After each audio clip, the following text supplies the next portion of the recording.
Have you ever really thought about how you build an empire? I mean, not just conquering a bunch of places, but actually organizing it, securing it, and making it last for centuries.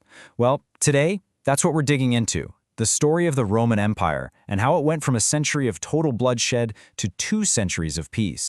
So this was the question, the burning question, for Rome at the end of the 1st century BC. I want you to just imagine it. 100 years of nonstop conflict, political chaos, just total devastation. The Roman world was absolutely exhausted, broken, and just desperate for some kind of answer.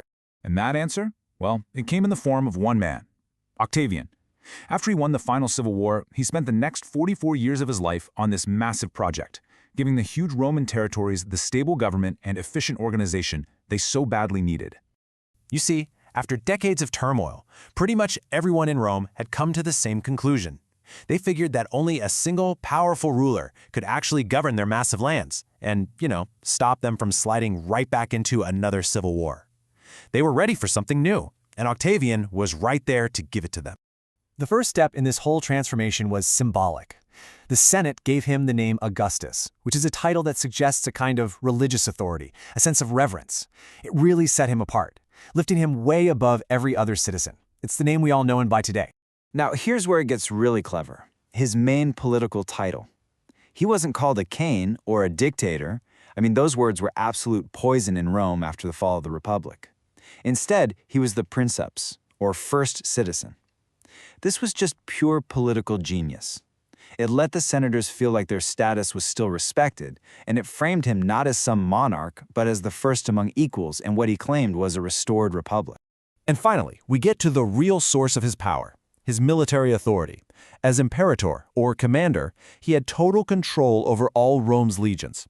Now that sounds pretty straightforward to us. It's where we get our word emperor, but back then it was a title usually given to a victorious general just for a short time.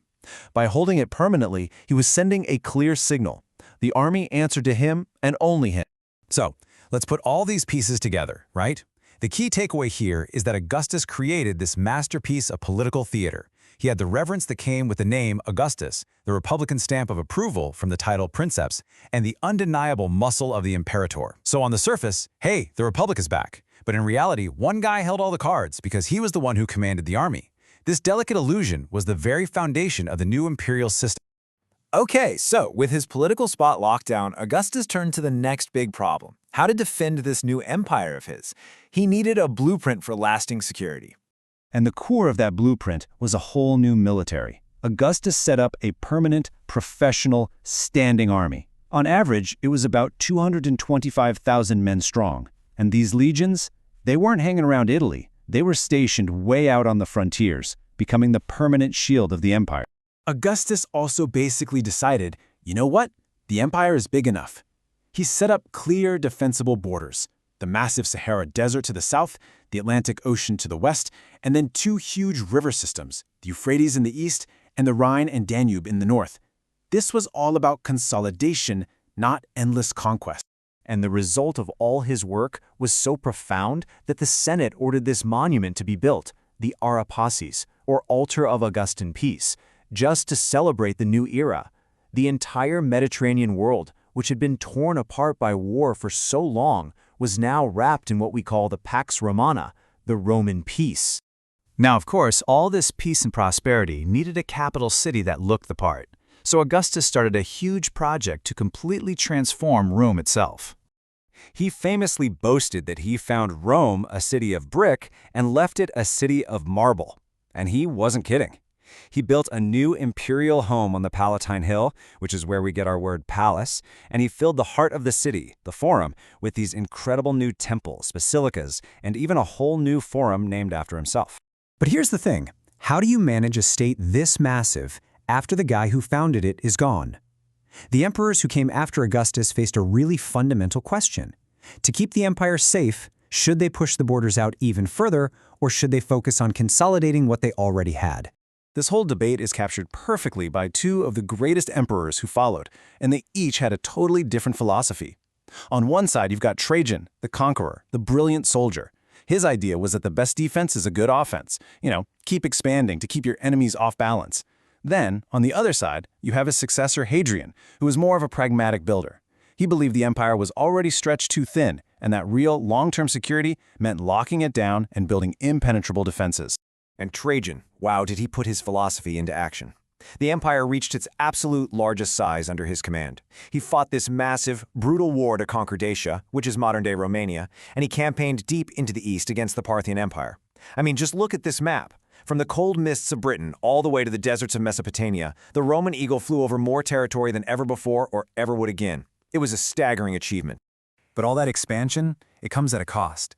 The new territories were really difficult and expensive to hold on to. So Trajan's successor, Hadrian, he looked at the whole situation and took a much more practical approach. He decided it was smarter to forge permanent, defensible frontiers, instead of just chasing after more conquests. Hadrian's strategy was literally made of stone and earth. In what was a pretty stunning reversal, he actually pulled back from Trajan's conquests in the east, moving the border back to the much more defensible Euphrates River. And up in the north, he started building these massive defensive lines that would define the empire for centuries, including the famous Hadrian's Wall in Britain and this continuous fortified wall along the German frontier. This wasn't just building a fence, it was a fundamental shift in how the empire thought about itself, from offense to defense. But Hadrian was more than just a builder. He was a master administrator. He perfected the whole imperial bureaucracy, setting up government departments that looked surprisingly modern. And, crucially, he got rid of one of the most hated practices out in the provinces, tax farming. This was basically a corrupt system where private companies would bid for the right to collect taxes, and then they just squeezed the locals for every penny they could. Hadrian abolished it, and he replaced them with salaried government officials, which made the whole system a lot more efficient and, frankly, a lot more fair. So what was the result of these two totally opposite strategies? Well, ironically, they worked together perfectly. Trajan's incredible victories completely intimidated Rome's enemies for a whole generation, while Hadrian's smart defensive consolidation made all those gains permanent and manageable. The frontiers were strong, and, for a very long time, they were quiet. The ultimate legacy of the system that Augustus created and that emperors like Hadrian perfected was the Pax Romana. For 200 years, the Mediterranean world was held together under a single rule of law and enjoyed a level of peace and prosperity that it had never, ever known before. And that kind of leaves us with a final thought, doesn't it? The Roman peace was an incredible achievement, no doubt, forged by political genius and sheer military might. But it relied on walls to keep the enemies out and legions to keep order on the inside. So it really makes you wonder, can a peace that's built purely on power ever really last forever?